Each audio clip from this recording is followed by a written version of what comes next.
পৃথিবীর সবচেয়ে পাপিষ্ঠ শাসক নমরুদ আল্লাহ রাব্বুল আলামিনকে হত্যা করার জন্য কিভাবে শকুনির উড়ন্ত যান রকেট তৈরি করেছিল, কিভাবে সে আকাশে উড়ে গিয়ে আল্লাহর প্রতি তীর নিক্ষেপ করেছিল, আর কিভাবে জীবিতাবস্থায় সে আসমান থেকে জমিনে ফিরে এসেছিল। কেন আল্লাহ তাআলা নমরুদকে আকাশের উপরেই ধ্বংস করে দেননি, আর কেনই বা নমরুদকে একের পর এক সুযোগ দেওয়া হয়েছিল, সে বিষয়টি আজকে আমরা জানার চেষ্টা করব। আর নমরুদের কথা আলোচনা করতে গেলে হযরত ইব্রাহিম আলাইহিসসালামের আলোচনা তো অবশ্যই চলে আসে।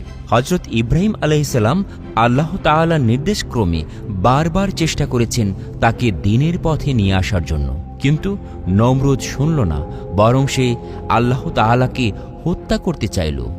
নাউজুবিল্লাহ। আজকে আমরা একটু মনোযোগ সহকারে নমরুদ ও ইব্রাহিম আলাইহিসসালামের এই লড়াইয়ের কথা শুনব, যাতে করে নমরুদের শেষ পরিণতিটা ছোট্ট ল্যাংড়া মশার মাধ্যমে কি হয়েছিল পুরো বিষয় জানব। হযরত ইব্রাহিম আলাইহিসসালাম ইরাকের বেবিলনে জন্মগ্রহণ করেন, আর সেই সময়টাতে সমগ্র দুনিয়ায় নমরুদের বাদশাহী ছিল। নমরুদ ব্যাবিলন থেকেই তার বাদশাহী পরিচালনা করত। যে চারজন বাদশাহ পুরো দুনিয়া শাসন করেছিল, এদের মধ্যে একজন নমরুদ। আর এই নমরুদ ছিল একজন জালিম বাদশাহ। শুধু জালিম বাদশাহী ছিল না, সে বরং নিজেকে খোদা বলে দাবি করেছিল এবং তার রাজ্যের মানুষদেরকে নিজের ইবাদত করতে বাধ্য করত। যে সময়টার কথা বলছি, সেই সময়টা চারদিকে কুফর আর শিরকের ছড়াছড়ি ছিল। ঠিক এই সময়টাতে হযরত ইব্রাহিম আলাইহিসসালাম মানুষকে মহান আল্লাহ তাআলার একত্ববাদের কথা বলছিলেন। আর এরই ধারাবাহিকতায় হযরত ইব্রাহিম আলাইহিসসালাম নমরুদের নিকট তাওহীদের দাওয়াত নিয়ে যান। আর এই কথাগুলো মহান রাব্বুল আলামিন সূরা বাকারার 258 নম্বর আয়াতে ইরশাদ করেছেন। আল্লাহ তাআলা ইরশাদ করেন, আপনি কি ওই ব্যক্তিকে দেখেননি যে ইব্রাহিমের সঙ্গে তার রব সম্পর্কে বিতর্কে লিপ্ত হয়েছিল, যেহেতু মহান আল্লাহ তাআলা তাকে রাজত্ব দান করেছিলেন? যখন ইব্রাহিম আলাইহিসসালাম বললেন, আমার রব তিনি যিনি জীবন দান করেন এবং মৃত্যু ঘটান, তখন নমরুদ বলল, আমিও তো জীবন দান করি এবং মৃত্যু ঘটাই। তখন ইব্রাহিম আলাইহিসসালাম বললেন, নিশ্চয়ই আমার আল্লাহ তাআলা সূর্যকে পূর্ব দিক থেকে উদয় করান, তুমি পারলে তা পশ্চিম দিক থেকে উদয় করে দেখাও। এবং মহান আল্লাহ তাআলা জালিমদেরকে হেদায়েত প্রদান করেন না। এভাবেই ইব্রাহিম আলাইহিসসালাম নমরুদকে অনেকভাবে বোঝানোর চেষ্টা করেও ব্যর্থ হয়েছেন। ধ্বংসই যার অনিবার্য পরিণতি, সে হেদায়েতের পথে কেন আসবে? এর বেশ কিছুদিন পরের কথা, নমরুদের রাজ্যে মহান রাব্বুল আলামিনের ইচ্ছায় প্রচণ্ড খরার সৃষ্টি হল। কোনো বৃষ্টি হচ্ছিল না, সমগ্র শস্য শেষ হয়ে গেছিল। সেই সময় নমরুদ যে শস্যগুলো বেঁচেছিল, সেই শস্যগুলোকে নমরুদ নিজের কবজায় নিয়ে নেয়। যে ব্যক্তি তার কাছে শস্য চাইতে আসত, তাকে নমরুদ জিজ্ঞেস করত, বলো তোমার রব কে? জবাবে যে শস্য চাইতে আসছে সে বলতো, আপনি আমার রব। এই কথা শুনে নমরুদ তখন খুব খুশি হয়ে তাকে শস্য দিয়ে দিত।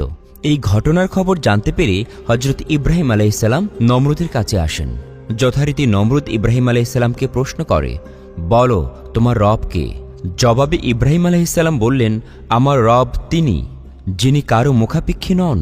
তিনি এই পুরো দুনিয়ার সৃষ্টিকর্তা, সমগ্র আসমান ও জমিনের মালিক তিনি একমাত্র অধিপতি। আমার রব জীবন দেন এবং তিনি সবার মৃত্যু ঘটান।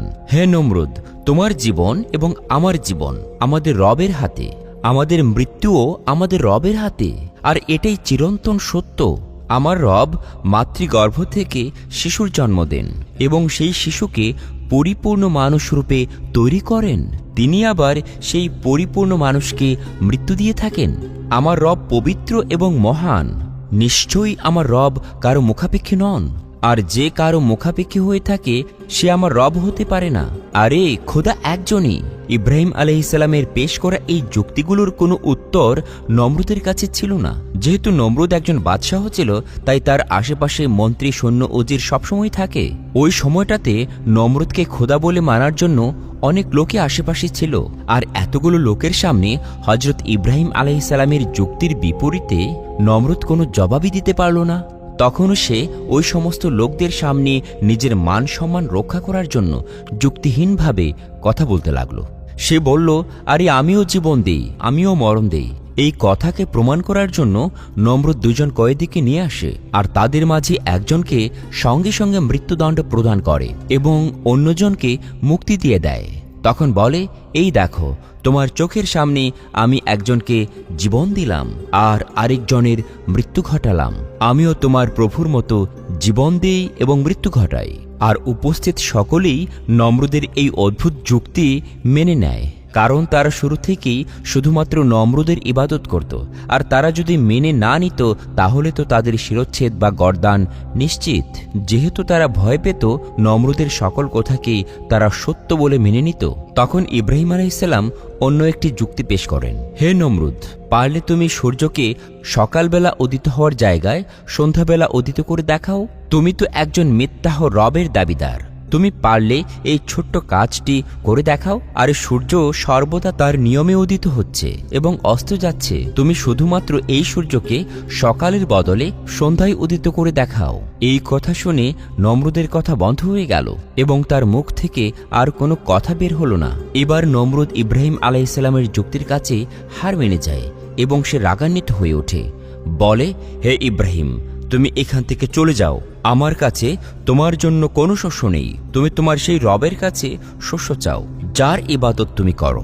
এরপর ইব্রাহিম আলাইহিসসালাম নমরুদের কাছ থেকে খালি হাতে ফেরত আসেন এবং তিনি আসার সময় একটি টিলার কাছে পৌঁছান। সেখানে তিনি দেখতে পান একটি থলে পড়ে আছে। তিনি সেখান থেকে সেই থলেটি তুলে নিয়ে ঘরে চলে আসেন। ঘরে ফিরে তিনি যখন বিশ্রাম নিচ্ছিলেন তখন তার স্ত্রী হযরত সারা আলাইহিসসালাম তার জন্য খাবার নিয়ে আসলেন। খাবার থেকে ইব্রাহিম আলাইহিসসালাম বললেন, তুমি এগুলো কোথায় পেয়েছ? সারা আলাইহিসসালাম তখন জবাব দিলেন, কেন, আপনিই তো থলেতে ভরে অনেকগুলো শস্য নিয়ে এসেছেন। এই কথা শুনে ইব্রাহিম আলাইহিসসালাম বুঝতে পারলেন মহান রাব্বুল আলামিনের অসীম কুদরত। তিনি সঙ্গে সঙ্গে মহান রাব্বুল আলামিনের শুকরিয়া আদায় করলেন। হযরত ইব্রাহিম আলাইহিসসালামকে মহান রাব্বুল আলামিন শৈশবকালেই কালেমা শিক্ষা দিয়েছিলেন। তিনি একদম ছোটবেলা থেকেই মূর্তি পূজার বিরোধী ছিলেন। এই দুনিয়ার সমস্ত সৃষ্টিকে দেখেই তিনি বুঝে নিয়েছিলেন যে এই সমস্ত আসমান এবং জমিনের সৃষ্টিকর্তা শুধুমাত্র একজন, যার কোনো শরিক নেই। মহান আল্লাহ তাআলা হযরত ইব্রাহিম আলাইহিসসালামকে এভাবেই শিক্ষা দিয়েছিলেন। তিনি নিশ্চয়ই বিশ্বাসীদের অন্তর্ভুক্ত ছিলেন। প্রথম দিকে হযরত ইব্রাহিম আলাইহিসসালাম যখন রাত দেখতেন সেখানে একটি নক্ষত্র জ্বলজ্বল করত। এই নক্ষত্র দেখে তিনি বলতেন, এটাই আমার রব। যখন সে নক্ষত্র ডুবে গেল, যেটি অস্ত যায় অর্থাৎ ডুবে যায়, সেটি আমার রব হতে পারে না। যখন তিনি চাঁদকে দেখতে পেলেন তখন তিনি বললেন, এটাই আমার রব। কিন্তু চাঁদ যখন অস্ত গেল, আমার রব যদি আমাকে হেদায়েত না করেন তবে আমি গোমরাহীদের অন্তর্ভুক্ত হয়ে যাব। এরপর যখন তিনি সূর্যকে উদিত হলে দেখলেন তখন বললেন, এটাই আমার রব। কিন্তু দিন শেষে সেটিও অস্ত চলে গেল। প্রকৃতপক্ষে তিনি চাঁদ, সূর্য সহ আল্লাহর অনেক সৃষ্টিকে নিয়ে পরীক্ষা নিরীক্ষা করছিলেন এবং তিনি বুঝতে পেরেছিলেন যে একমাত্র আল্লাহ তাআলা ছাড়া আর কোনো কিছু বা কাউকেই রব বলে মেনে নেওয়া যায় না। আল্লাহ তাআলার শরিক আর কিছু হতে পারে না। এরপর তিনি তার কওমের লোকজনদেরকে বললেন, হে আমার কওম, তোমরা যাকে তোমাদের রব বলে মনে করছো, আমি তাদের সবাইকে অস্বীকার করছি। আমি তো নিজেকে সেই রবের কাছে সমর্পণ করেছি যিনি এই আসমান এবং জমিনের সৃষ্টিকর্তা। আমি শিরককারীদের অন্তর্ভুক্ত নই। হযরত ইব্রাহিম আলাইহিসসালাম যখন মৃত্যুর পর পুনরুত্থান বা পুনর্জীবন করা হবে এই বিষয়টি বুঝতে চান, তখন মহান রাব্বুল আলামিন তাকে পাখি দিয়ে এই বিষয়টি বুঝিয়ে দিয়েছিলেন, যেমনটি সূরা বাকারায় মহান রাব্বুল আলামিন বর্ণনা করেছেন। আর সেই সময়ের কথা শুনুন যখন ইব্রাহিম আলাইহিসসালাম আমাকে বললেন, হে আমার রব, আপনি কিভাবে মৃতকে জীবিত করেন?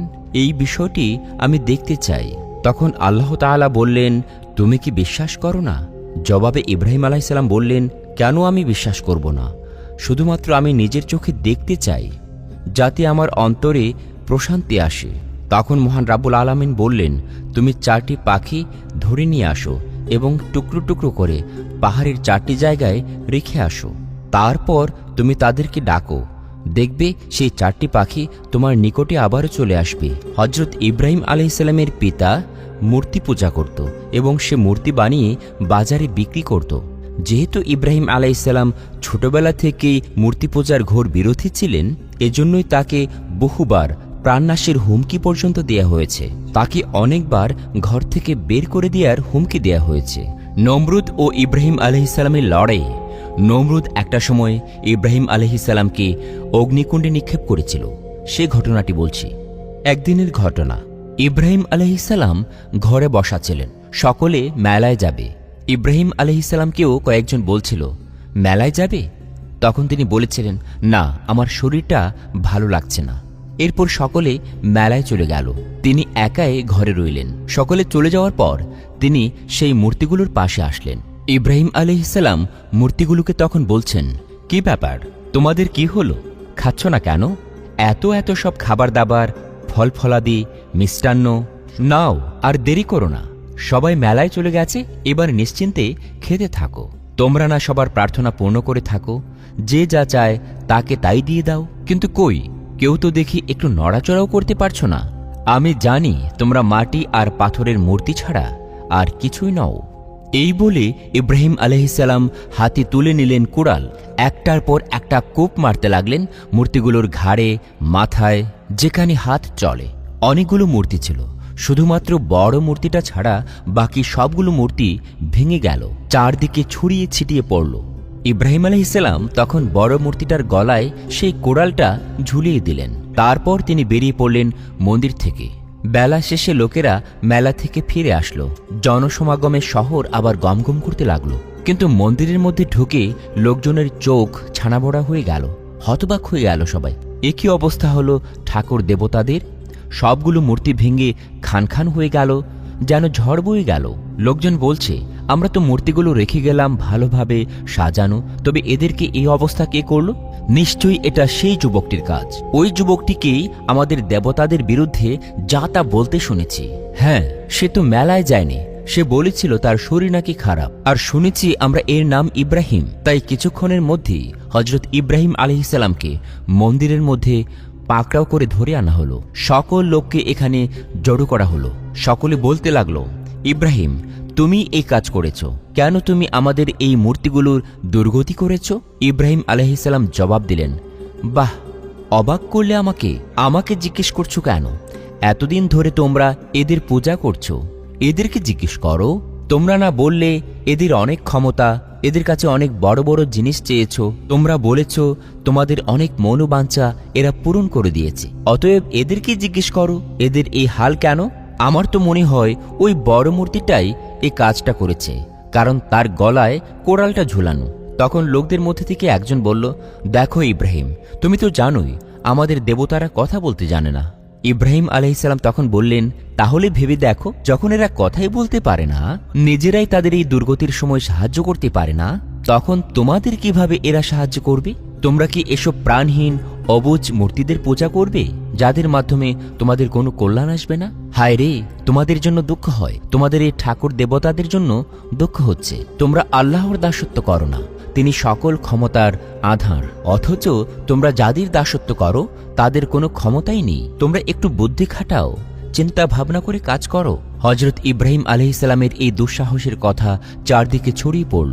উত্তেজিত লোকেরা তার চারপাশে জড়ো হতে লাগলো। দেখতে দেখতে জমায়েত অনেক ভারী হয়ে উঠল। সুযোগ বুঝে ইব্রাহিম আলাইহিসসালাম সকলকে সম্বোধন করে বললেন, আমি অবাক হচ্ছি, নিজের হাতে তৈরি করো তোমরা এই মূর্তিগুলো, আবার তাদের কি তোমরা পূজা করো? আসলে তোমাদেরকে তো আল্লাহ তাআলাই সৃষ্টি করেছেন, আর তোমরা যাই সৃষ্টি করো না কেন সবই তো আল্লাহর সৃষ্টি। জনসমুদ্রে হজরত ইব্রাহিম আলাইহিসসালামের এই উপদেশের কোনো প্রভাব পড়ল না। তারা তো হুজুগে মেতে উঠেছিল, আর হুজুগের কাছে সত্য ও যুক্তির কোনো দাম থাকে না। তারা বরং মারমুখী হয়ে উঠল। দেবতাদের বিরুদ্ধে এত বড় অপরাধ করার জন্য ইব্রাহিম আলাইহিসসালামের বিরুদ্ধে সকলে চড়াও হয়ে গেল। একদল বলল, চলো তাকে বাদশাহ নমরুদের কাছে নিয়ে যাই, বাদশাহের আদেশে তাকে চরম শাস্তি দিতে হবে। সকলে হ্যাঁ হ্যাঁ বলতে লাগলো। আর এভাবেই ধীরে ধীরে ইব্রাহিম আলাইহিসসালামের এই কাণ্ড ও বিচারের কথা নমরুদের দরবারে চলে গেল। তখন ইরাকের রাজা ছিল নমরুদ। নমরুদ শুধু রাজাই ছিল না, সে নিজেকে খোদা বলে দাবি করত। নমরুদ তখন চিন্তা করল, হযরত ইব্রাহিম আলাইহিসসালামের দাওয়াত যদি এভাবে চলতেই থাকে তাহলে তার রাজত্ব শেষ হয়ে যাবে। কাজেই মাথায় একটা বুদ্ধি এলো। ইব্রাহিম আলাইহিসসালামকে তার দরবারে হাজির করার ব্যবস্থা করল। নমরুদ তখন তাকে প্রশ্ন করল, কেন তুমি পূর্বপুরুষের ধর্মের বিরোধিতা করছো, আর আমাকে কেন খোদা মানতে অস্বীকার করছো? ইব্রাহিম আলাইহিসসালাম বললেন, আমি এক আল্লাহকে বিশ্বাস করি, আল্লাহ ছাড়া আর কাউকে খোদা বলে মানি না। সমস্ত বিশ্বজগৎ তাঁর সৃষ্টি, তিনি সকলের স্রষ্টা ও মালিক। আমি ও তুমি প্রত্যেকে তাঁর সৃষ্টি করা একজন মানুষ। তুমি মূর্তি পূজা করো, আর তুমি কিভাবে খোদা হতে পারো? এরকম বিভিন্ন যুক্তি যখন ইব্রাহিম আলাইহিসসালাম নমরুদকে দেখালেন, নমরুদ তখন কোনো যুক্তিতে না পেরে হুকুম দিল, ইব্রাহিমকে আগুনে পুড়িয়ে মারো। তোমরা ইব্রাহিমকে আগুনে পুড়িয়ে মেরে নিজের খোদাকে সাহায্য করো। কিন্তু সেই আগুন হজরত ইব্রাহিম আলাইহিসসালামের জন্য ঠান্ডা ও শান্ত হয়ে যায়। অর্থাৎ যখন নমরুদ বলে, তখন স্বয়ং আল্লাহ তাআলা আগুনকে হুকুম দেন, হে আগুন, তুমি ইব্রাহিমের জন্য ঠান্ডা ও আরামদায়ক হয়ে যাও। মহান রাব্বুল আলামিনের হুকুমে সেই আগুন ইব্রাহিম আলাইহিসসালামের কোনো ক্ষতি করেনি। উপরন্তু ইব্রাহিম আলাইহিসসালাম সেই আগুনে 40 দিন পর্যন্ত অবস্থান করেন এবং মহান রাব্বুল আলামিনের সাহায্যে সেখান থেকে সহি সালামতে বেরিয়ে আসেন। ইব্রাহিম আলাইহিসসালামের সেই কওমের সবচেয়ে বদনসিব ছিল যে এত বড় মোজেজা দেখার পরও মহান রাব্বুল আলামিন আল্লাহ তাআলার উপর ঈমান আনেনি। এই ঘটনার পর হযরত ইব্রাহিম আলাইহিসসালাম ইরাক ছেড়ে চলে আসেন। এরপর জালিম বাদশাহ নমরুদের ধ্বংসের সময় চলে আসে। মহান রাব্বুল আলামিন নমরুদের উপর আযাব নাজিলের ব্যবস্থা করলেন। পরবর্তীতে আল্লাহর নির্দেশে হযরত ইব্রাহিম আলাইহিসসালাম নমরুদের সাথে আবার দেখা করলেন এবং এক আল্লাহর একত্ববাদ মেনে দ্বীনের পথে আসার আহ্বান করলেন। কিন্তু নমরুদ আবারও অস্বীকার করল। নমরুদ তখন জবাব দিল, হে ইব্রাহিম, তোমার আল্লাহকে আমার কোনো প্রয়োজন নেই। আমি নিজেই তো একজন রব। আমি অল্প দিনের মধ্যেই তোমার রবের প্রাণ সংহার করে তার রাজ্যও কেড়ে নেব। নাউজুবিল্লাহ। ইব্রাহিম আলাইহিসসালাম তখন বললেন, ওহে কাফের নমরুদ, তুমি আমার রবকে কোথায় খুঁজে পাবে? নমরুদ তখন বলল, সে ব্যবস্থা আমি করে নেব, যথাসময়ে তা দেখতে পাবে। এরপর নমরুদ চিন্তা করতে লাগল আল্লাহ তাআলাকে কিভাবে হত্যা করা যায়। সে সময় ইবলিস এসে নমরুদকে পরামর্শ দিল, তুমি বৃহৎ আকার 4টি শকুন পালতে থাকো। ইবলিসের পরামর্শ মোতাবেক নমরুদ বৃহদাকার 4টি শকুন পালতে লাগল। তাদেরকে মূল্যবান খাবার খাইয়ে অনেক মোটা তাজা ও শক্তিশালী করে তুলল। এরপর একদিন 4 পায়া বিশিষ্ট একটি ছোট চৌকি নির্মাণ করে চৌকির পায়ের নিচের দিকে শকুন 4টিকে সুবিধামতো বেঁধে দিল, আর শকুনের চোখের সামনে উপরের দিকে নাগালের বাইরে 4টি গোস্তের টুকরা রেখে দিল। এর আগে শকুন 4টিকে 2 দিন ধরে ক্ষুধার্ত রাখা হয়েছিল, তাই ক্ষুধার্ত শকুনগুলো খাবারের জন্য ছটফট করছিল, আর এজন্যই তাদের উপরে বাঁধা সেই গোস্তের টুকরাগুলোকে খাওয়ার জন্য তারা উপরের দিকে উঠতে লাগল। উড্ডয়নের পূর্বে নমরুদ তার তীর ধনুক ও একজন সঙ্গী সহ চৌকির উপর আরোহণ করে বসল। অভিনব কায়দায় নির্বোধ নমরুদের সেই শকুনবাহী রকেট উপরের দিকে উঠতে লাগল। নমরুদ নিজের জন্য কয়েক দিনের উপযোগী খাদ্য ও পানীয় সঙ্গে নিয়েছিল। এভাবে একাধারে 3 দিন 3 রাত উপরের দিকে আরোহণ করার পর নমরুদ মনে করল যে এবার সে নিশ্চয় আসমানের খোদার একেবারে নিকটবর্তী হয়ে গেছে। শকুন 4টির লক্ষ্য ছিল গোস্তের টুকরা, আর নমরুদের লক্ষ্য ছিল ঊর্ধ্ব আকাশে যে আল্লাহকে হত্যা করা। নাউজুবিল্লাহ। তার ধারণা ছিল আল্লাহ তাআলা উপরের দিকে থাকেন, কিন্তু তার জানা ছিল না যে আল্লাহ তাআলা নির্দিষ্ট কোনো স্থানে থাকেন না। স্থান আল্লাহ তাআলা সৃষ্টি করেছেন। অতএব স্রষ্টা কখনো সৃষ্টির মুখাপেক্ষী নন। আল্লাহ তাআলা সর্বত্র বিরাজমান। নমরুদের এই বাহন যখন ক্রমান্বয়ে উপরের দিকে উঠতে লাগল এবং যথেষ্ট সময় পার হল, নিচের দিকে সকল পাহাড় পর্বত সবকিছু তার দৃষ্টির আড়ালে চলে গেল, তখন সে ভাবল এবার তার কার্য সিদ্ধি হতে পারে। নমরুদ এবার আল্লাহ তাআলাকে হত্যা করার জন্য তার ধনুকে তীর লাগালো। ঘটনাক্রমে নমরুদের সঙ্গের সেই লোকটির মনে ভাবান্তর দেখা দিল। তখন সে নমরুদকে লক্ষ্য করে বলল, জাহাপনা, আপনি কাকে লক্ষ্য করে তীর মারতে উদ্ধত হয়েছেন? নমরুদ তখন বলল, আমি এখন ইব্রাহিমের সেই রবকে তীর মেরে হত্যা করব এবং তাকে হত্যা করে তার রাজ্য আমি দখল করে নেব। এই কথা শুনে লোকটি তখন বলল, কি দুরাশা আপনার জাহাপনা! আল্লাহকে তীর নিক্ষেপ করে কেউ কি হত্যা করতে পারবে? তিনি যে অসীম, তিনি যে নিরাকার, সর্বশক্তিমান ও সকলের ধরা ছোঁয়ার ঊর্ধ্বে। তিনি যাবতীয় জাগতিক ও মানবিক সকল বস্তুর ঊর্ধ্বে তিনি বিরাজমান। বিশ্ব ব্রহ্মাণ্ডব্যাপী তাঁর আসন। পাপিষ্ট নির্বোধ নমরুদ খুবই রাগান্বিত হল এবং মনে মনে ভাবল, এই লোকটিকে তাহলে গোপনে ইব্রাহিমের ধর্ম গ্রহণ করেছে এবং সে আল্লাহ তাআলার উপর বিশ্বাস স্থাপন করেছে। তাই নমরুদ তাকে একটা ধাক্কা মেরে চৌকির উপর থেকে একদম নিচে ফেলে দিল। আল্লাহ রাব্বুল আলামিন তখন জিব্রাইল আলাইহিসসালামকে নির্দেশ দিলেন, হে জিব্রাইল, এই লোকটির যেন কোনো ক্ষতি না হয়, তুমি তাকে রক্ষা করো। আল্লাহ তাআলার নির্দেশ ক্রমে জিব্রাইল আলাইহিসসালাম সেই লোকটিকে রক্ষা করলেন। নমরুদ আল্লাহ তাআলাকে হত্যা করার জন্য যে তীরগুলো নিক্ষেপ করেছিল আকাশের দিকে, সেই তীরগুলোর মাথায় সূক্ষ্মভাবে সুতা বেঁধে দিয়েছিল, যাতে করে ওই তীরগুলো আকাশে চলে যাওয়ার পর সুতার অপর প্রান্তে টান দিলে তার কাছে আবার সেই তীরগুলো চলে আসবে। তীরগুলো নিক্ষেপ করার পর আল্লাহ তাআলা জিব্রাইল আলাইহিসসালামকে নির্দেশ করলেন, হে জিব্রাইল, আমি আমার পরম শত্রুকেও নিরাশ করব না, আকাঙ্ক্ষা অনুযায়ী তাদের চাহিদাও পূরণ করব। তুমি নমরুদের মনের আশা পূরণ করার লক্ষ্যে নিদর্শন সৃষ্টি করো। নিক্ষিপ্ত তীরের কয়েকটিতে রক্ত মেখে দাও, যাতে সে মনে করে সে আমাকে হত্যা করেছে। জিব্রাইল আলাইহিসসালাম আল্লাহর নির্দেশক্রমে অনেকগুলো তীরের মাথায় রক্ত মাখিয়ে নমরুদের কাছে ফেরত পাঠালেন। শোকনচালিত সেই রথের উপর রক্তমাখা তীরগুলো পতিত হতে দেখে নমরুদ আশ্বস্ত হল যে অবশ্যই ইব্রাহিমের কথিত সেই খোদা নিহত হয়েছেন। নাউজুবিল্লাহ।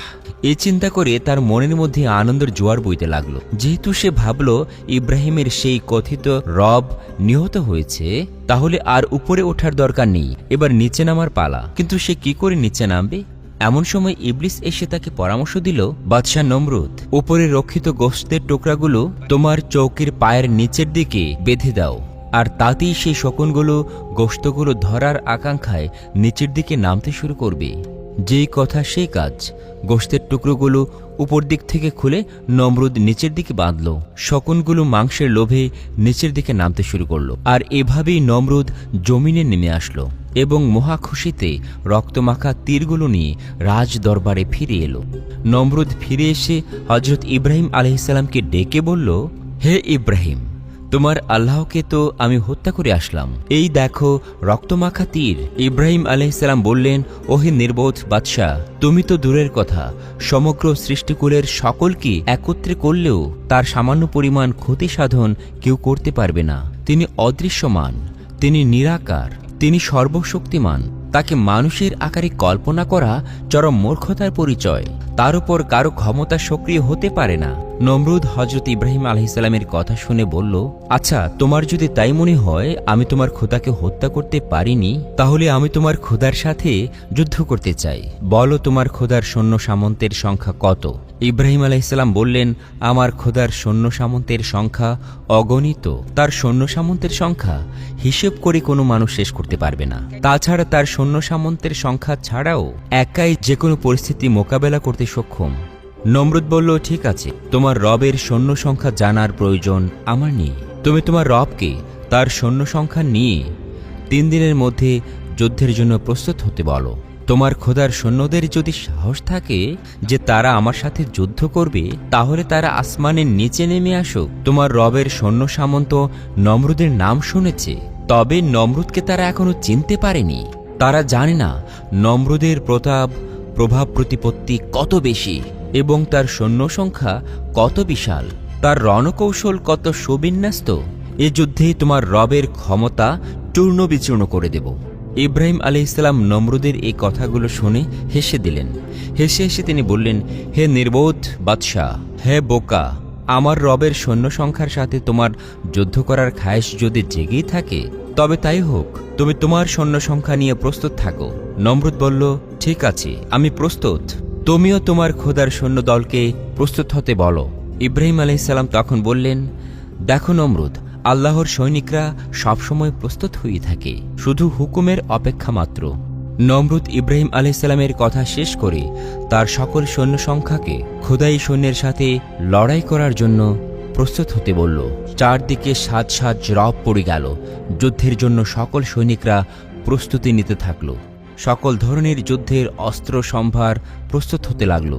এছাড়া নমরুদ তার অধীনস্থ রাজাদের সকলকে কড়া নির্দেশ দিল যেন সকল রাজাই তাদের সৈন্য সংখ্যা এই যুদ্ধের জন্য প্রেরণ করে। তাদের সকলকে জানিয়ে দেয়া হলো এক প্রবল বিপক্ষের সেনাদলের সাথে তাদের যুদ্ধ হতে যাচ্ছে। নির্দেশ মোতাবেক অনুগত রাজাগণ তাদের বাহিনীতে যত সৈন্য সংখ্যা ছিল সবাইকে প্রেরণ করল। সকল সৈন্যরা পৃথিবীর 4 প্রান্ত থেকে বাবেলে এসে উপস্থিত হলো। এই অবস্থা প্রত্যক্ষ করে হযরত ইব্রাহিম আলাইহিসসালাম আল্লাহ তাআলার দরবারে ফরিয়াদ করলেন, হে আল্লাহ, অবশ্যই আপনি সবকিছু দেখছেন, কোনো কিছুই আপনার অগোচরে নেই। বাদশাহ নমরুদ সীমা ছাড়িয়ে গেছে। অহংকারে সে ধরাকে সরা জ্ঞান করছে। তার দর্প, এই অহংকার যদি চূর্ণ না করা হয় এবং তার উপযুক্ত শাস্তির ব্যবস্থা যদি না করা হয়, তবে সাধারণ লোকজন ব্যাপকভাবে বিভ্রান্ত হয়ে বিপদগামী হয়ে যাবে, আর সত্য ধর্মের অনুসারী ও অনুগামী হবে না। আর তার ব্যাপারে ফয়সালার জন্য আপনার কাছেই সোপর্দ করলাম। আল্লাহ তাআলার দরবারে হজরত ইব্রাহিম আলাইহিসসালামের দোয়া কবুল হল। আল্লাহ তাআলা জিব্রাইল আলাইহিসসালামকে প্রেরণ করলেন। তিনি বললেন, হে আল্লাহর নবী, আপনি চিন্তা করবেন না। নমরুদের চ্যালেঞ্জের মুখে আল্লাহ তাআলা আপনাকে লাঞ্ছিত করবেন না। অতি শীঘ্রই পাপিষ্ট নমরুদকে আল্লাহ তাআলা চরম শাস্তি প্রদান করবেন। সৈন্য সামন্তের আধিক্যে তার যে অহমিকা সৃষ্টি হয়েছে, তা অচিরেই ধ্বংসপ্রাপ্ত হয়ে যাবে। আপনার সুনিশ্চিত বিজয় হবে। এ কথা শুনে হজরত ইব্রাহিম আলাইহিসসালাম চিন্তামুক্ত হয়ে আল্লাহ তাআলার দরবারে শুকরিয়া জ্ঞাপন করলেন। কথিত আছে যে নমরুদ হাজারো লাখো সৈন্য সংখ্যার সমাবেশ করে এবং এই সৈন্য সংখ্যার তাঁবু গাড়তে শত শত ক্রুশ পরিমাণ জায়গার প্রয়োজন হয়। নবীগণ কেউ কারো ধ্বংস কামনা করেন না। নমরুদের যুদ্ধ প্রস্তুতি, সৈন্য সামন্ত সমবেত করা এবং সার্বিক পরিস্থিতি গ্রহণ করা। এরপরও হজরত ইব্রাহিম আলাইহিসসালাম শেষবারের মতো আরও একবার তাকে বললেন, হে নমরুদ, তুমি কার বিরুদ্ধে যুদ্ধ করতে চাচ্ছ তা কি ভেবে দেখেছ? তুমি এবং আমি সকলই যার মুখাপেক্ষী এবং যিনি আমাদের রিজিকদাতা, যিনি সার্বভৌম ক্ষমতার মালিক, তার ক্ষমতা এত অসীম ও প্রবল, ইচ্ছে করলে তিনি যে কোনো মুহূর্তে প্রস্তুতি গ্রহণ ছাড়াই চোখের পলকে সারা জাহান ধ্বংস করে দিতে পারেন। তার বিরুদ্ধে এত জাঁকজমকভাবে যুদ্ধে লিপ্ত হওয়া তোমার ধ্বংস অনিবার্য, একটি মহা নির্বুদ্ধিতার কাজ। আমি তোমাকে শেষবারের মতো মহান রাব্বুল আলামিনের উপর বিশ্বাস স্থাপন করার জন্য আহ্বান জানাচ্ছি। বাচ্চা নমরুদ হজরত ইব্রাহিম আলাইহিসসালামের কথা শুনে বলল, হে ইব্রাহিম, তুমি আমার সামান্য এই প্রস্তুতি দেখেই ঘাবড়ে গেলে? আমি তোমাকে পূর্বেই বলেছি, বহুবার বলেছি, এখনো বলছি, তুমি আর কখনোই আমাকে তোমার সেই কল্পিত রবের মিথ্যা ক্ষমতা সম্পর্কে আমাকে বিবৃত করবে না, আমাকে বলবে না। নমরুদ যে ভয়ের পাত্র নয়, সে কি তোমার জানা নেই? তোমার রবের সৈন্য সামন্ত সংখ্যা কি শেষ হয়ে গেল? তুমি এসব কথা আমাকে বলছো? আমি কি তোমার এসব কথা শুনে আমার যুদ্ধ থেকে বিরত থাকব? তা কখনো নয়। আমি অবশ্যই যুদ্ধ করব। আমি তোমার রবের ক্ষমতা দেখতে চাই। অতএব যাও, তুমি তোমার রবের সৈন্য সামন্ত নিয়ে প্রস্তুত হও। আমার সাথে যুদ্ধ করার জন্য তাদেরকে আসতে বলো। নমরুদের কথা শুনে হজরত ইব্রাহিম আলাইহিসসালাম মনে অনেক ব্যথা পেলেন, কারণ তিনি বুঝতে পেরেছিলেন নমরুদ শুধু নিজেই ধ্বংসপ্রাপ্ত হবে না, আল্লাহর গজবে পতিত হয়ে নমরুদের লক্ষ লক্ষ সৈন্য সামন্তও গজবে পরিণত হয়ে যাবে, ধ্বংসপ্রাপ্ত হবে। কোনো নবী চান না আল্লাহর শ্রেষ্ঠ বান্দা, শ্রেষ্ঠ সৃষ্টি, আশরাফুল মাখলুকাত ধ্বংস হয়ে চিরকালের জন্য জাহান্নামে পতিত হোক। কিন্তু উপায় নেই। তিনি ব্যথিত চিত্তে আল্লাহ তাআলার দরবারে ফরিয়াদ করলেন, হে মাবুদ, আমি নমরুদকে সঠিক পথে আনার জন্য চেষ্টার কোনো ত্রুটি করিনি, কিন্তু আমি যতই চেষ্টা করি না কেন, সে তোমাকে দুর্বল মনে করে, নিজেকে সার্বিক শক্তির অধিকারী মনে করে। অতএব আর কোনো শাস্তির বিধান না করে বিকল্প কোনো রাস্তা নেই। সঙ্গে সঙ্গে আল্লাহ তাআলার পক্ষ থেকে ওহির মাধ্যমে হজরত ইব্রাহিম আলাইহিসসালামকে জিজ্ঞেস করা হলো, হে আমার খলিলুল্লাহ, তুমি বলো নমরুদের বিরুদ্ধে আমি কোন ধরনের সৈন্য পাঠিয়ে দেব? ইব্রাহিম আলাইহিসসালাম আরজ করলেন, হে আল্লাহ, নমরুদ যতই বড়াই করুক না কেন, তোমার একটি গজবে তার সবকিছু ধ্বংস হতে পারে। সুতরাং আমি চাইছি যে তাকে আপনার সৃষ্টি ক্ষুদ্র একটি শক্তি দিয়ে এমন শিক্ষা দিন, যাতে করে পার্থিব শক্তি যতই প্রবল হোক না কেন, মহান মালিকের সামান্য ক্ষুদ্র শক্তির নিকট অসীম শক্তিগুলোও অসহায়। সে কারণে আমার ইচ্ছে আপনি নমরুদকে ও তার সৈন্য সামন্তকে ক্ষুদ্র ক্ষুদ্র মশা দ্বারা ধ্বংস করে দিন। আল্লাহ রাব্বুল আলামিন হজরত ইব্রাহিম আলাইহিসসালামের ফরিয়াদ কবুল করলেন, আর এ পদ্ধতিতে নমরুদের অনিবার্য পতন কার্যকর করা হল। 3 দিন পরের ঘটনা, নমরুদের সকল সৈন্য সামন্ত নিয়ে যুদ্ধের জন্য প্রস্তুত হয়ে গেল। তারা অনেকক্ষণ ধরে আল্লাহ তাআলার সৈন্যদের জন্য অপেক্ষা করতে লাগলো, কিন্তু যখন তারা দেখল মহান রবের কোনো সৈনিকই আসছে না, তখন নমরুদ ইব্রাহিম আলাইহিসসালামকে জিজ্ঞেস করল, হে ইব্রাহিম, আমার সৈন্যবাহিনী তো আগে প্রস্তুত হয়ে আছে, তোমার খোদার সৈনিক বাহিনী কোথায়? ইব্রাহিম আলাইহিসসালাম বললেন, একটু অপেক্ষা করো, আমার রবের সৈনিকরা কিছুক্ষণের মাঝেই উপস্থিত হয়ে যাবে। তাফসির ইবনে কাসিরে বর্ণিত আছে যে নমরুদ বিরাট এক সেনাবাহিনী নিয়ে সূর্যোদয়ের সময় যুদ্ধক্ষেত্রে এসে উপস্থিত হয়। এ সময় মহান রাব্বুল আলামিন মশাকে আদেশ দেন, হে মশার দল, আমি আজ তোমাদের জন্য উত্তম খাবারের ব্যবস্থা করেছি। আজ তোমরা নমরুদের সৈন্যদের রক্ত গোশত ভক্ষণ করে তোমাদের উদর ভর্তি করে নাও। আল্লাহ রাব্বুল আলামিনের নির্দেশ পেয়ে পূর্ব দিগন্ত থেকে মশাগুলি ঝাঁকে ঝাঁকে ছুটে আসতে লাগলো। এই দৃশ্য দেখে হযরত ইব্রাহিম আলাইহিসসালাম আকাশের দিকে তাকিয়ে বললেন, ওই যে দেখো, আমার রবের সৈন্য সামন্ত আসছে। তখন নমরুদ ও তার সৈন্য সামন্তরা আকাশের দিকে তাকিয়ে দেখতে পেল যে এক বিরাট ঘন কৃষ্ণবর্ণের মেঘ সারা আকাশ ছেয়ে ফেলছে। তারা মনে করল যে বড় একটা মেঘখণ্ড, এখনই বৃষ্টি পড়বে। কিন্তু কিছুক্ষণের মধ্যেই তাদের সে ধারণা ভুল প্রমাণিত হল। মশারা যতই নমরুদের সৈন্যবাহিনীর নিকটবর্তী হতে লাগলো, তাদের মশার ঘুনঘুন আওয়াজ তাদের কর্ণগোচর হতে লাগলো। এই আওয়াজ শুনে নমরুদ তার সৈন্যবাহিনীদেরকে নির্দেশ দিল, তোমরা যুদ্ধের যুদ্ধের ডাক ঢোল বাজাতে থাকো এবং যুদ্ধের জন্য প্রস্তুত হয়ে যাও। ইব্রাহিমের খোদার সৈনিকরা সম্ভবত নিকটবর্তী হয়েছে, তাই আমরা আওয়াজ পাচ্ছি। তারা রণক্ষেত্রে আসা মাত্রই কোনো নির্দেশের অপেক্ষা না করে তাদের উপর এমনভাবে ঝাঁপিয়ে পড়বে যে যেন একটি সৈন্যও জীবিতাবস্থায় ফিরে যেতে না পারে। রণক্ষেত্রে সকল প্রস্তুতি সম্পন্ন হল। মহান রাব্বুল আলামিনের সৈন্যবাহিনী মশাকুল আকাশে উড়তে থাকা অবস্থায় এমন এক গুনগুন আওয়াজ শুরু করল যে লক্ষ কোটি মশার সম্মিলিত গুনগুন আওয়াজে এক ভীতিকর পরিবেশ সৃষ্টি হল। যে আওয়াজের কারণে নমরুদের সেনাবাহিনীর যুদ্ধের সে বাজনা থেমে গেল।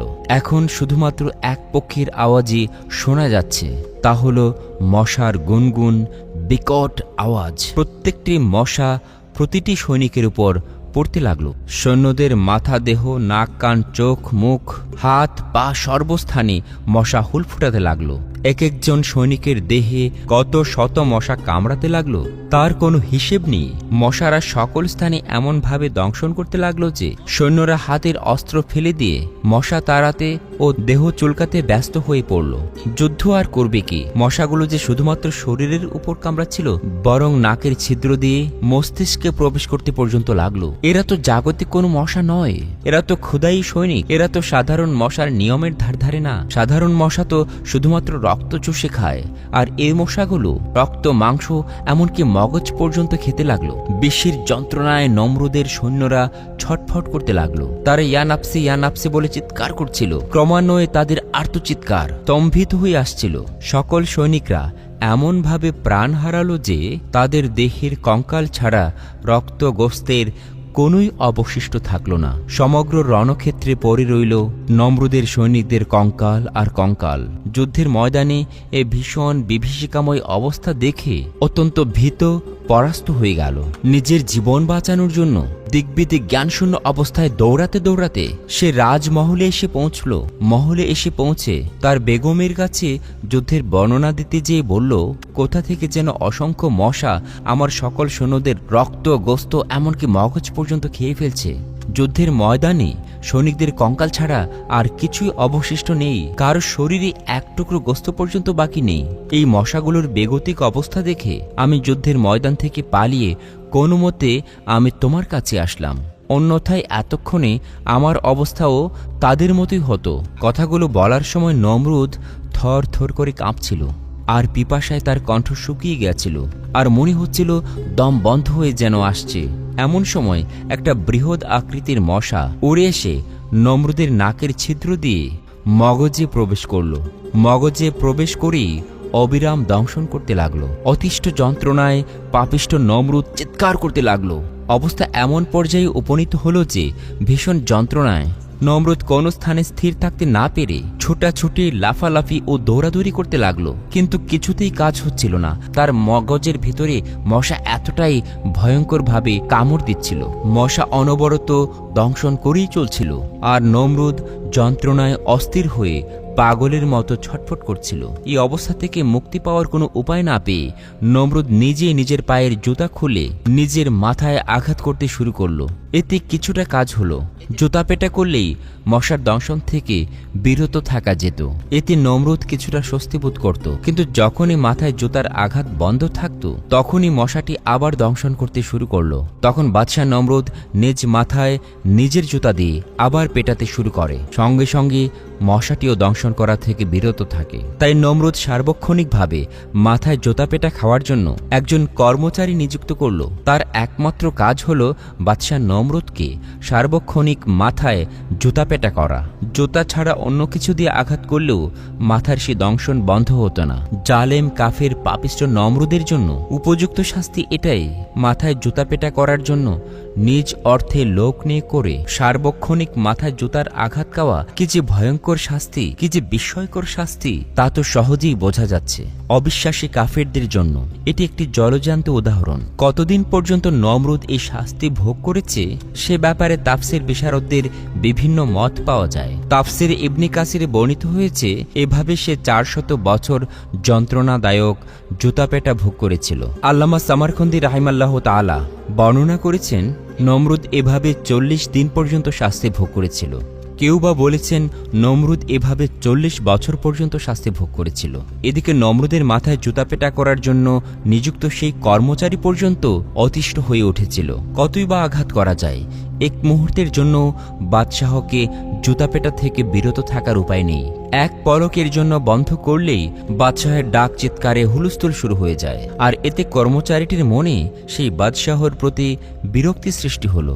একদিন মাথায় জুতাপেটা করা থেকে কিছুক্ষণের জন্য বিরত থাকার কারণে বাদশাহ ও তার আত্মীয় স্বজন তাকে ভীষণভাবে অপমান অপদস্থ করল, গালিগালাজ, অপমান ও অপদস্থ করতে লাগলো।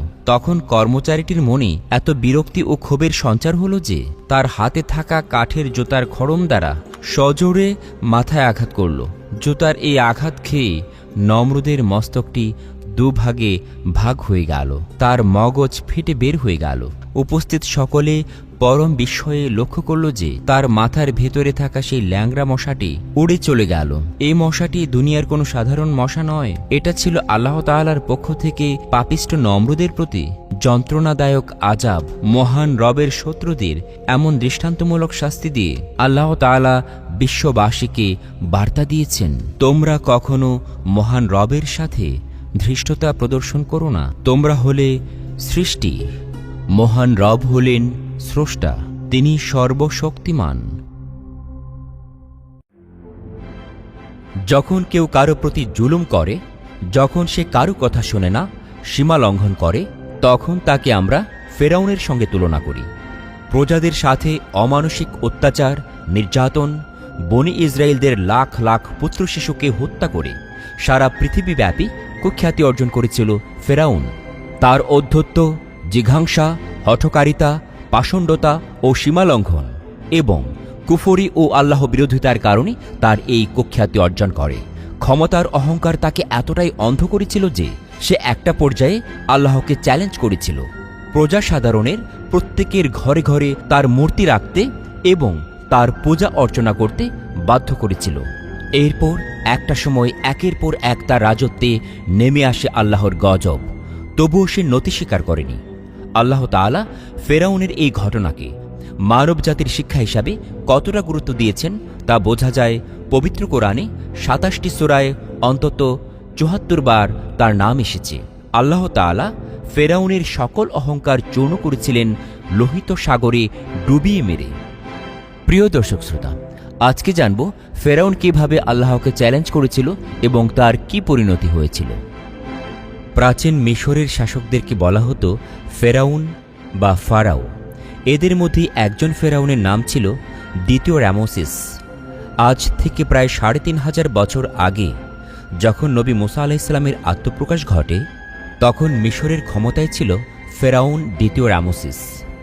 আর এই দ্বিতীয় রামসেস এর ঘটনাগুলোই পবিত্র কোরআনে বিবৃত হয়েছে।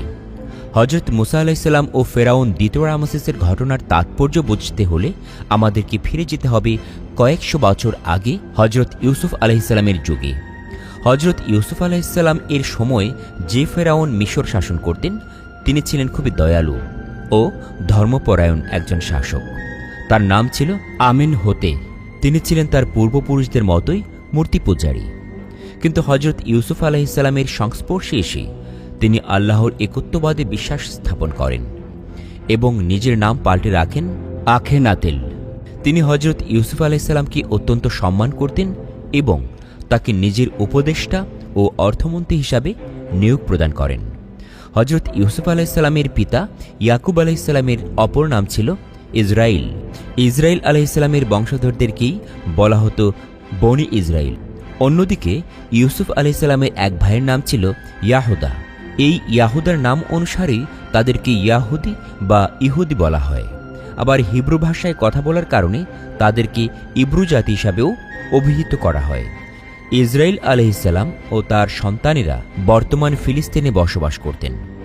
কিন্তু তৎকালে টানা 7 বছর ভয়ানক খরা ও দুর্ভিক্ষ দেখা দিলে তারা মিশরে চলে যান, কেননা মিশর নিজেকেই দুর্ভিক্ষের কবল থেকে রক্ষা করতে পেরেছিল। মিশরকে দুর্ভিক্ষ থেকে রক্ষা করার পেছনে ছিল হজরত ইউসুফ আলাইহিসসালামের অবদান। তিনি বাদশাহ আখেনাতের দেখা একটি স্বপ্নের সঠিক ব্যাখ্যা করেছিলেন। এর ফলশ্রুতিতে টানা 7 বছরের খরা ও দুর্ভিক্ষ থেকে রক্ষা পায় মিশরবাসী। সেই থেকে হজরত ইউসুফ আলাইহিসসালাম ও তার পরিবারের লোকজন ছিলেন মিশরবাসীর নয়নের মণি। কিন্তু ফারাও, আখেনাতেল ও ইউসুফ আলাইহিসসালামের এক পরবর্তী সময়ে অবস্থা বদলে যেতে শুরু করে। ধীরে ধীরে মিশরের বাদশাহ তথা ফেরাউনরা একত্ববাদী ধর্মকে ত্যাগ করে পুনরায় মূর্তি পূজারী হয়ে ওঠে। ফেরাউন, আখেনাতেল ও ইউসুফ আলাইহিসসালামের সময়কালের প্রায় 400 বছর পর জন্ম হয় ফেরাউন দ্বিতীয় রামসেস ও হজরত মুসা আলাইহিসসালামের। এই 400 বছরে সব কিছু বদলে যায়। ফেরাউন রামসেস ছিল অত্যন্ত অহংকারী আর দুরাচারী শাসক। সে ক্ষমতার অহংকারী এতটাই ছিল যে সে নিজেকে আল্লাহর সমকক্ষ মনে করত। তার শাসন আমলে বিশেষ করে বনি ইসরায়েলদের উপর নেমে আসে নির্মম নির্যাতন। এর কিছু খণ্ডচিত্র আমরা তুলে ধরছি, যেখানে ইউসুফ আলাইহিসসালামের বদৌলতে ফারাও আখেনাতেল এর সময়ে মিশরে ইসরায়েলদের অবস্থান ছিল অত্যন্ত সম্মানের জায়গায়। সেখানে দ্বিতীয় রামসেস ইসরায়েলিদেরকে নিজেদের দাস হিসাবে ব্যবহার করতে শুরু করে। তৎকালীন মিশরে স্থাপত্যশৈলীর বিকাশ ঘটে। পিরামিডের মতো বিশাল বিশাল স্থাপনা নির্মাণ করা হয়। আর এসব স্থাপনা নির্মাণে ফেরাউন বনি ইসরায়েলদেরকে পশুর মতো ব্যবহার করত। কারো ইচ্ছা থাকুক বা না থাকুক, ইসরায়েলি ঘরে জন্ম নিলে তাকে বাধ্যতামূলকভাবেই এসব স্থাপনা নির্মাণে শ্রমিক হিসাবে কাজ করতে হতো। আর সে কি অমানসিক পরিশ্রম! কেউ কাজ করতে না চাইলে কিংবা অধিক পরিশ্রমের কারণে ক্লান্ত হয়ে বিশ্রাম নিতে চাইলে তার পিঠে সাপাত করে ছাবকের আঘাত পড়ত। বনি ইসরায়েলদের উপর অত্যাচার করে এভাবে কাজ আদায় করে নেয়ার জন্য ছিল আলাদা বেতনভুক্ত রাজকর্মচারী। ইসরায়েলি জাতির জন্য এটা দুর্ভাগ্যের বিষয় ছিল যে তারা গোটা জাতিটাই তখন ফেরাউনের দাসে পরিণত হয়েছিল। তাদের নিজেদের ইচ্ছাশক্তি বলতে কোনো কিছুই ছিল না। এই দাসত্ব থেকে মুক্তির একমাত্র উপায় ছিল মৃত্যু। ইহুদিদের জন্য আরেকটি ভয়ানক বিষয় ছিল এই যে তাদের কোনো বাচ্চা পড়ালেখা করতে পারত না। তৎকালীন মিশর জ্ঞান বিজ্ঞানের বিভিন্ন শাখায় উন্নতি লাভ করলেও বনি ইসরায়েলদের জন্য পড়াশোনা করা ছিল নিষিদ্ধ। কোনো ইহুদি পরিবারের সন্তান শিক্ষা গ্রহণ করছে এমনটা জানতে পারলে সেই পরিবারকে হত্যা করা হতো। ওই সময় শুধু রাজপরিবার বা রাজকর্মচারী নয়, একজন সাধারণ মিশরীয় নাগরিকও যদি বনি ইসরায়েলদের উপর কোনো অন্যায় করত তার কোনো বিচার হতো না। ওই সময় মিশরে ইহুদি হত্যা করা ছিল অতি সাধারণ বিষয়। ইহুদি নারীদের অবস্থা ছিল আরও শোচনীয়।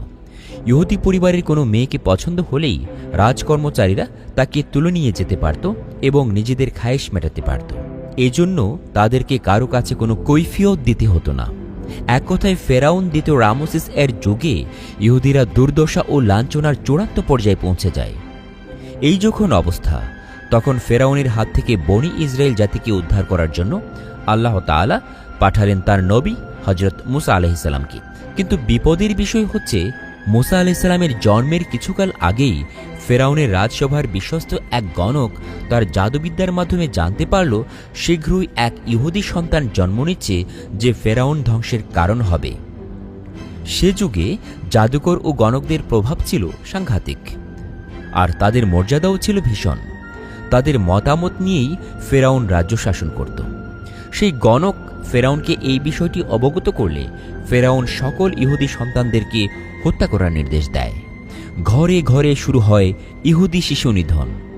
কিন্তু আল্লাহ তাআলা তার ভবিষ্যৎ নবীকে রক্ষা করেন অত্যন্ত কৌশলে। তিনি ওহী পাঠান মুসা আলাইহিসসালামের মায়ের কাছে।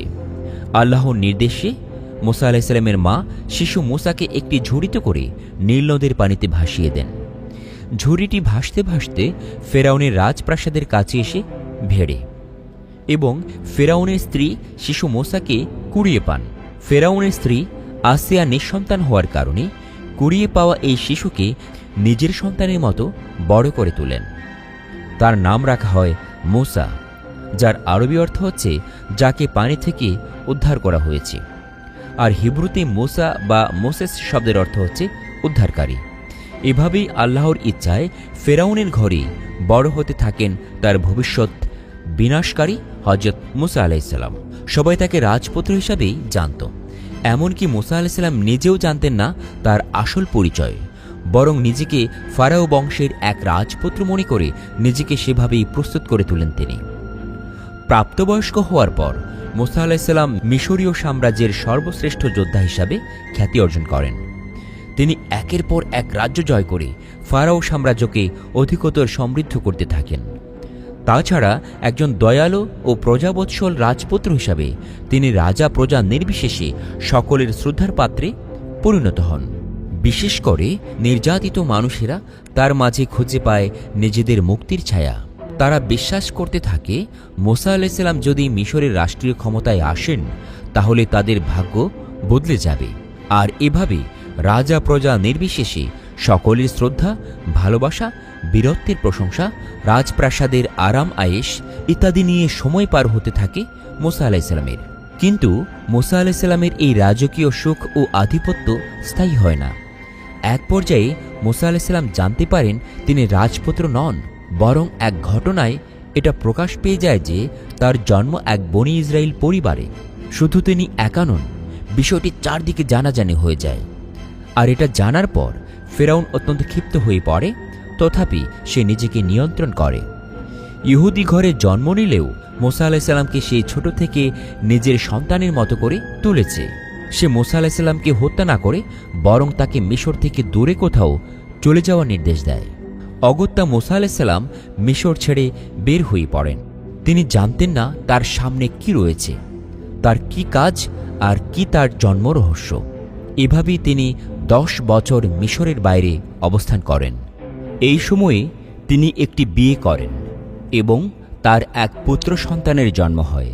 মিশর ত্যাগ করার প্রায় 10 বছর পর কোনো এক রজনীতে সিনাই পর্বতে অবস্থানকালে হযরত মুসা আলাইহিসসালাম নবুয়ত লাভ করেন। পর্বতটি বর্তমান মিশরের সেন্ট ক্যাটেরিন শহরে অবস্থিত এবং যা বলে মুসা বা মুসা পর্বত নামে পরিচিত। তিনি যখন নিজের পালিত ভেড়াগুলোকে খুঁজতে খুঁজতে ওই পর্বতে আরোহণ করেন, হঠাৎ অন্ধকার ভেদ করে দেখা দেয় প্রজ্বলিত আলোক শিখা, আর ভেসে আসে মহান আল্লাহ পাকের ঐশী আওয়াজ। এই ঘটনার মধ্য দিয়ে মুসা আলাইহিসসালামের উপর অর্পণ করা হয় নবুয়তের এক কঠিন দায়িত্ব। একই সাথে তিনি জানতে পারেন তার এই পৃথিবীতে আগমনের উদ্দেশ্য। মহান আল্লাহ তাআলা নির্দেশ দেন, হে মুসা, মিশরে ফিরে যাও আর ফেরাউনকে আমার প্রতি ঈমান আনতে বলো। আল্লাহর আদেশ পেয়ে মুসা আলাইহিসসালাম মিশরে ফিরে যান।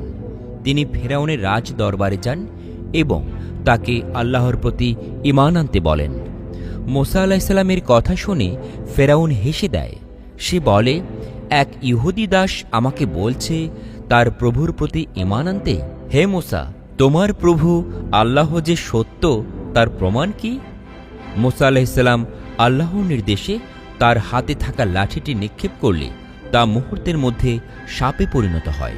অন্যদিকে ফেরাউনের নির্দেশে তার রাজদরবারে উপস্থিত জাদুকররাও নিজেদের হাতের লাঠি নিক্ষেপ করে আর সেগুলো সাপে পরিণত হয়। কিন্তু আশ্চর্যের বিষয় হচ্ছে মুসা আলাইহিস সালামের সাপটি অন্য সবগুলো সাপকে গিলে ফেলে। এই ঘটনায় জাদুকররা বুঝতে পারে মুসা আলাইহিস সালাম কোনো সাধারণ ব্যক্তি নন। তারা সাথে সাথে আল্লাহর একত্ববাদের প্রতি ঈমান আনে। এতে ফেরাউন অত্যন্ত রেগে যায় এবং জাদুকরদেরকে কারাগারে পাঠানোর নির্দেশ দেয়। অন্যদিকে সে মুসা আলাইহিস সালামকে বলে, তুমি সামান্য এক জাদুকর মাত্র, আমি তোমার প্রভু আল্লাহকে বিশ্বাস করি না। মুসা আলাইহিস সালাম বলেন, তাহলে তুমি আমার কওমের লোকদেরকে মুক্ত করে দাও। তুমি যুগ যুগ ধরে তাদেরকে অন্যায়ভাবে দাস বানিয়ে রেখেছ আর তাদের উপর নির্যাতন করে এসেছ। তাদেরকে ছেড়ে দাও, আমি তাদের নিয়ে মিশর ছেড়ে চলে যাব। ফেরাউন বলল, এই হিব্রু দাসদাসীদের রব আমি নিজে, তাদেরকে ছেড়ে দেয়া না দেয়া আমার সিদ্ধান্ত। তোমার কথায় আমি তাদেরকে ছেড়ে দেব না। হযরত মুসা আলাইহিস সালাম বললেন, তাহলে তোমার উপর আমার প্রভু আল্লাহর পক্ষ থেকে ভয়ানক শাস্তি নেমে আসবে। ফেরাউন বলে, তোমার প্রভুকে বলো যদি পারে আমার কিছু করে দেখাক, আমিও দেখতে চাই তোমার প্রভুর কত ক্ষমতা। এভাবে ফেরাউন তার অধ্যত্বের সীমা লঙ্ঘন করে এবং মুসা আলাইহিস সালামকে অপমান করে বের করে দেয়। সে বনি ইসরায়েলদেরকে মুক্তি না দিয়ে বরং তাদের উপর নির্যাতনের মাত্রা আরও বাড়িয়ে দেয়। ফেরাউনের হাত থেকে নিজেদেরকে রক্ষা করতে হযরত মুসা আলাইহিস সালাম তার কওমের সক্ষম ও শক্তিশালী ব্যক্তিদেরকে বিভিন্ন প্রশিক্ষণ দিয়ে যুদ্ধের জন্য প্রস্তুত করে তোলার চেষ্টা করেন। কিন্তু শত শত বছর ধরে মিশরীয় সাম্রাজ্যকে নেতৃত্ব দিয়ে আসা ফেরাউনের বিশাল বাহিনীকে মোকাবেলা করা মুখের কথা ছিল না, বরং মুসা আলাইহিস সালামের এই সামরিক উদ্যোগের ফল হয় উল্টা। বনি ইসরায়েলদেরকে সামরিক তৎপরতা লক্ষ্য করে ফেরাউন তার বাহিনীকে ইহুদি নিধনের নির্দেশ দেয়। তার সেনারা ঘরে ঘরে যেয়ে হামলা করে এবং যুদ্ধ করার মতো সামর্থ্যবান ইহুদিদেরকে হত্যা করতে থাকে। এই যখন অবস্থা, তখন মুসা আলাইহিস সালাম নিজের অসহায়ত্ব প্রকাশ করে আল্লাহ তাআলার কাছে সাহায্যের ফরিয়াদ করেন। আল্লাহ তাআলা তাকে বিজয়ের আশ্বাস দেন। অতঃপর মাঠে নেমে আসে স্বয়ং আল্লাহর নিজস্ব বাহিনী। ফেরাউনের রাজ্যে নেমে আসে একের পর এক মহা বিপর্যয়। সৃষ্টি হয় দুর্যোগ, দুর্বিপাক, ঘনিয়ে আসে পতনের সময়ে। যে মিশরের সভ্যতা গড়ে উঠেছিল নীলনদকে কেন্দ্র করে, সেই নীলনদের মাঝি ও জেলেদের ভূমিকা ছিল খুবই গুরুত্বপূর্ণ। হঠাৎ করে নীলনদে বড় বড় কুমিরের আবির্ভাব হয়। তারা মাঝি ও জেলেদের নৌকায় হামলা চালায় এবং তাদেরকে ধরে নিয়ে যেতে শুরু করে। জেলে ও মাঝিদের রক্তে লাল হয়ে ওঠে নীলনদের পানি। অতঃপর নীলনদের মাঝে দেখা দেয় অজানা এক রোগ। শত শত মাইল জুড়ে ভেসে উঠতে থাকে অগণিত মৃত মাছ। নীলনদের এই বিপর্যয়ে মিশরের অর্থনীতির চাকা একেবারেই থেমে যায়। গোটা ফারাও সাম্রাজ্যে দেখা দেয় খাবারের প্রচণ্ড অভাব। ঘটনা এখানেই থেমে থাকেনি। এক সকালে দেখা যায় নীলনদ থেকে ছুটে আসছে লাখ লাখ বিষাক্ত ব্যাঙের পাল। আরেকদিন দেখা যায় চারদিকে অন্ধকার করে ঝাঁকে ঝাঁকে ছুটে আসছে মশা মাছি। এভাবে একটার পর একটা হামলা চলতে থাকে। ফেরাউনের রাজপ্রাসাদও সেই হামলা থেকে রক্ষা পায় না। এদিকে অজানা কোনো এক জীবাণুর সংক্রমণে মিশরীয়দের মাঝে দেখা দেয় অদ্ভুত এক চর্মরোগ। সেই রোগে সবার চেহারা বিকৃত হতে শুরু করে। সাধারণ মিশরীয় থেকে শুরু করে রাজকর্মচারী, এমনকি ফেরাউন ও তার পরিবারের সদস্যরাও এই রোগে আক্রান্ত হয়। রাজ্যে যত গণক, কবিরাজ, বৈদ্য সবাই দিন রাত পরিশ্রম করে কোনো প্রতিকার বের করতে পারে না। আশ্চর্যের বিষয় হচ্ছে, মিশরীয়রা যখন বিপর্যয়ে নাজেহাল, তখন হযরত মুসা আলাইহিস সালাম ও তার কওমের লোকজন ছিলেন সম্পূর্ণ নিরাপদ। এসব দুর্যোগের কোনোটাই তাদেরকে স্পর্শ করে না। এদিকে প্রতিটি বিপর্যয়ের আগে মুসা আলাইহিস সালাম ফেরাউনকে সতর্ক করতেন, কিন্তু অহংকারী ফেরাউন নত হয় না। এমনকি ফেরাউনের বহু কর্মকর্তা কর্মচারী মুসা আলাইহিস সালামের বক্তব্যের উপর বিশ্বাস আনে এবং ইহুদিদেরকে মুক্ত করে দিতে বারবার অনুরোধ করে। কিন্তু ফেরাউন দ্বিতীয় রামসেস তার সিদ্ধান্ত থেকে একচুল পরিমাণও সরে আসে না, বলার অপেক্ষা রাখে না, অহংকার তাকে পেয়ে বসেছিল। এভাবেই যখন একটার পর একটা বিপর্যয় নেমে আসতে থাকে, এক পর্যায়ে ফেরাউন মুসা আলাইহিসসালামের উপর খুবই ক্ষিপ্ত হয়ে ওঠে। অগত্যা অহংকারবশত সে আল্লাহর অসীম ক্ষমতাকে চ্যালেঞ্জ করে এবং এই পর্যন্ত মিশরীয়দের যে ক্ষয়ক্ষতি হয়েছে তার শোধ নেয়ার সিদ্ধান্ত নেয়। সে তার রাজকর্মচারীদেরকে ডেকে বলে, ইহুদিদের ঘরে ঘরে প্রবেশ করে প্রত্যেক পরিবারের প্রথম সন্তানকে হত্যা করো, একটি পরিবারও যেন রক্ষা না পায়। কিন্তু ফেরাউন জানত না তার এই স্পর্ধিত আদেশ তার উপরেই কার্যকর হবে। পরদিন ইহুদিদের ঘরে ঘরে হামলা করে তাদের বড় সন্তানদেরকে হত্যা করার কথা থাকলেও সকালে ঘুম থেকে উঠে দেখা গেল রাজকর্মচারী ও সেনাদের প্রত্যেকের বড় সন্তান মারা গেছে। শুধু তাই নয়, প্রত্যেক মিশরীয় পরিবারের বড় সন্তানেরা রাতের বেলায় নীরবে প্রাণ ত্যাগ করছে। এমনকি ফেরাউন দ্বিতীয় রামসেস এর একমাত্র শিশুপুত্রও এই লানত থেকে রক্ষা পায়নি। ফেরাউন খুবই কঠোর হৃদয়ের অধিকারী ছিল, কিন্তু নিজের সন্তানের লাশ দেখার পর সে অসহায়ের মতো কাঁদতে শুরু করে। পুত্র শোক সহ্য করতে না পেরে সে পুত্রের লাশ নিয়ে মুসা আলাইহিসসালামের কাছে ছুটে যায়। সে আল্লাহর নবীকে জিজ্ঞেস করে, এটা কি তোমার একত্ববাদী প্রভুর কাজ? মুসা আলাইহিসসালাম বলেন, হ্যাঁ, এটা তিনিই ঘটিয়েছেন, আর তার জন্য তুমি নিজেই দায়ী। তোমাকে বারবার সতর্ক করা হয়েছে, কিন্তু তুমি তাতে কর্ণপাত করনি। রামসেস বলে, তুমি কি জানো গত রাতে প্রত্যেক মিশরীয় পরিবারের বড় সন্তানেরা মারা গেছে? মুসা আলাইহিসসালাম বললেন, হ্যাঁ, এটা আমি আগে থেকেই জানি, কিন্তু তুমি হয়তো জানো না যে মিশরীয়দের ঘরে ঘরে সন্তানেরা মারা গেলেও কোনো বনি ইসরায়েলি পরিবারে এই ঘটনা ঘটেনি। এই কথা শোনার পর ফেরাউন বিস্ময়ে হতবাক হয়ে পড়ে। সে বলে, এটা কিভাবে সম্ভব? গোটা মিশর জুড়ে বিপর্যয় নেমে আসছে, অথচ তা ইসরায়েলিদেরকে স্পর্শও করছে না। মুসা আলাইহিসসালাম বললেন, এটা আমার প্রভু আল্লাহর অসীম ক্ষমতার নিদর্শন। নিজের সন্তানের মৃত্যুতে শোকাচ্ছন্ন ফেরাউন প্রথমবারের মতো উপলব্ধি করতে পারে এই অসম লড়াই সে জিততে পারবে না। অতঃপর সে মুসা আলাইহিসসালামকে বলে, ঠিক আছে, এই লড়াই বন্ধ করো। নতুন করে আমার ক্রোধ জন্ম নেওয়ার আগেই তুমি তোমার লোকদেরকে নিয়ে মিশর ছেড়ে চলে যাও। ফেরাউনের পক্ষ থেকে অনুমতি পাওয়ার সাথে সাথে ইহুদিদের ঘরে ঘরে শুরু হয় আনন্দযাত্রা। হযরত মুসা আলাইহিসসালাম তার সম্প্রদায়কে নিয়ে রওনা হয়ে যান অজানার উদ্দেশ্যে। তিনি কোথায় যাবেন তা তার জানা ছিল না। তিনি শুধু জানতেন এই মুহূর্তে মিশর ত্যাগ করতে হবে। বনি ইসরায়েলিদের প্রতিটি পরিবার তাদের নারী, পুরুষ, শিশু, বৃদ্ধ, বৃদ্ধা, পশু, পাখি, সহায় সম্পদ সবকিছু নিয়ে মুসা আলাইহিসসালামের পেছন পেছন যাত্রা শুরু করে। ঘটনা এখানেই শেষ হতে পারত, কিন্তু ভাগ্য ছিল খারাপ। ফেরাউন মুসা আলাইহিসসালাম ও তার কওমের লোকদেরকে মিশর ছেড়ে চলে যাওয়ার অনুমতি দিয়েছিল বটে, কিন্তু নিজের পুত্রের মৃত্যু আর রাজা হয়ে মুসা আলাইহিসসালামের কাছে পরাজয় সে কিছুতেই মেনে নিতে পারছিল না। উপরন্তু তার ছিল কিছু রাজকর্মচারী যারা সর্বদা তাকে কুমন্ত্রণা দিত। শেষ পর্যন্ত মুসা আলাইহিসসালাম রওয়ানা হওয়ার কয়েকদিন পর ফেরাউন নিজের সিদ্ধান্ত থেকে সরে আসে। সে মুসা আলাইহিসসালামের পিছু ধাওয়া করে। মরুভূমির বুকে গোটা বনি ইসরায়েল জাতিকে হত্যা করার সিদ্ধান্ত নেয়। সে নিজের সেনাবাহিনী সহ দ্রুতগামী ঘোড়ায় আরোহণ করে এবং মুসা আলাইহিসসালামের কাফেলার রেখে যাওয়া পদচিহ্ন অনুসরণ করে দ্রুত ফেরাউনের সেনাবাহিনী এগোতে থাকে। একটা পর্যায়ে বনি ইসরায়েলের দল তার দৃষ্টিসীমানায় চলে আসে। এদিকে মুসা আলাইহিসসালাম ও তার সঙ্গীরা লোহিত সাগরে বিশ্রাম নিচ্ছিলেন। অনেক দূরে ধুলোবালি উড়তে দেখে এবং কিছু মানুষকে দেখে তারা আঁতকে ওঠে।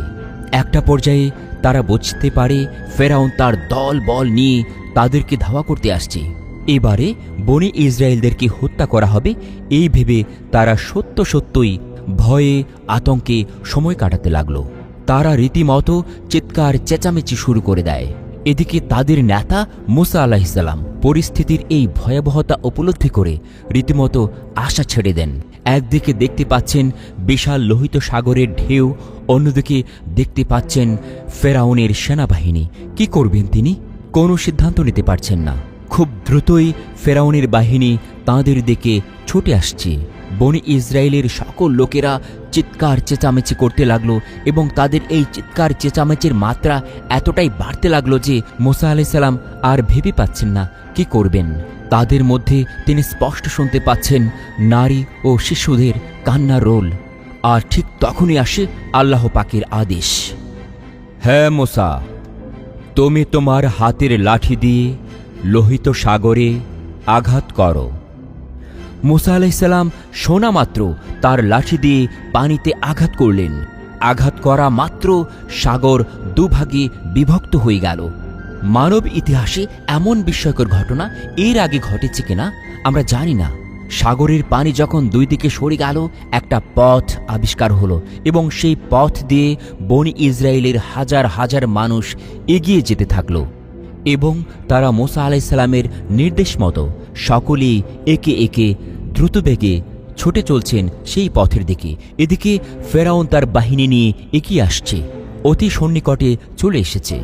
ভালো লাগার বিষয় হচ্ছে ফেরাউনের বাহিনী কাছে আসার আগেই বনি ইসরায়েলের সকল লোকেরা সেই পথ ধরে নিরাপদ দূরত্বে চলে গেল।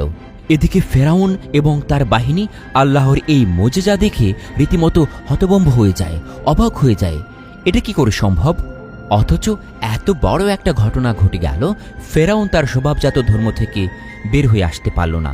তার ছিল জীবনের সবচেয়ে সেরা একটা সুযোগ, আল্লাহর একত্ববাদে বিশ্বাস করে নিজেকে এই আক্রমণ থেকে সরিয়ে নেয়া এবং হযরত মুসা আলাইহিস সালামের কাছে নতি স্বীকার করা। সে তা না করে তার সকল বাহিনীকে নিয়ে সেই সৃষ্ট পথ দিয়ে মুসা আলাইহিস সালামের বাহিনীকে ধাওয়া করার জন্য এগিয়ে যায়। কিন্তু বনি ইসরায়েলের লোকেরা যতক্ষণে বিপরীত প্রান্তে পৌঁছে যায়, তখন ফেরাউন এবং তার সেনাবাহিনী মাত্র সেই পথের মধ্যভাগে আসে। তখনই আকাশ বাতাস গর্জন করে চারদিকে হুড়মুড় করে ভেসে আসে সেই লোহিত সাগরের উত্তাল ঢেউ এবং এক একটি ঢেউ পর্বতের মতো করে, বড় বড় উঁচু পাহাড়ের মতো করে আছড়ে পড়ে ফেরাউনের বাহিনীর উপর। লোহিত সাগরের সেই ঢেউয়ের আঘাতে ফেরাউনের বাহিনী তছনছ হয়ে যায় এবং হারিয়ে যায় লোহিত সাগরের সেই অতল গহ্বরে। আর এভাবেই পৃথিবীতে অহংকারী এক শাসকের পতন হয়, যে কিনা স্বয়ং আল্লাহ তাআলার সাথে পাঙ্গা নিয়েছিল। দেখ ফেরাউন, কেমন হয়েছে তোর পরিণতি। ফেরাউনের সকল বাহিনীর সাথে ফেরাউন যখন সেই সৃষ্ট পথে ছিল, তার উপরও লোহিত সাগরের ঢেউ আছড়ে আসছিল। সে যখন নিজেকে প্রাণপণে বাঁচানোর চেষ্টা করছিল, তখন সে নিজের সকল অহংকার ভুলে গিয়ে আল্লাহর কাছে ক্ষমা চেয়েছিল। তখন সে তার সকল কৃতকর্মের জন্য অনুতপ্ত হয়, আল্লাহর কাছে ক্ষমা চায় এবং আল্লাহর কাছে নিজেকে সংশোধন করার সুযোগ চায়। এমত অবস্থায় আল্লাহ তাআলা ফেরাউনকে ক্ষমা করবেন কি? যাকে বারবার সুযোগ দেওয়ার পরও সে নিজেকে শোধরায়নি, তাকে কি আল্লাহ ক্ষমা করবেন? না।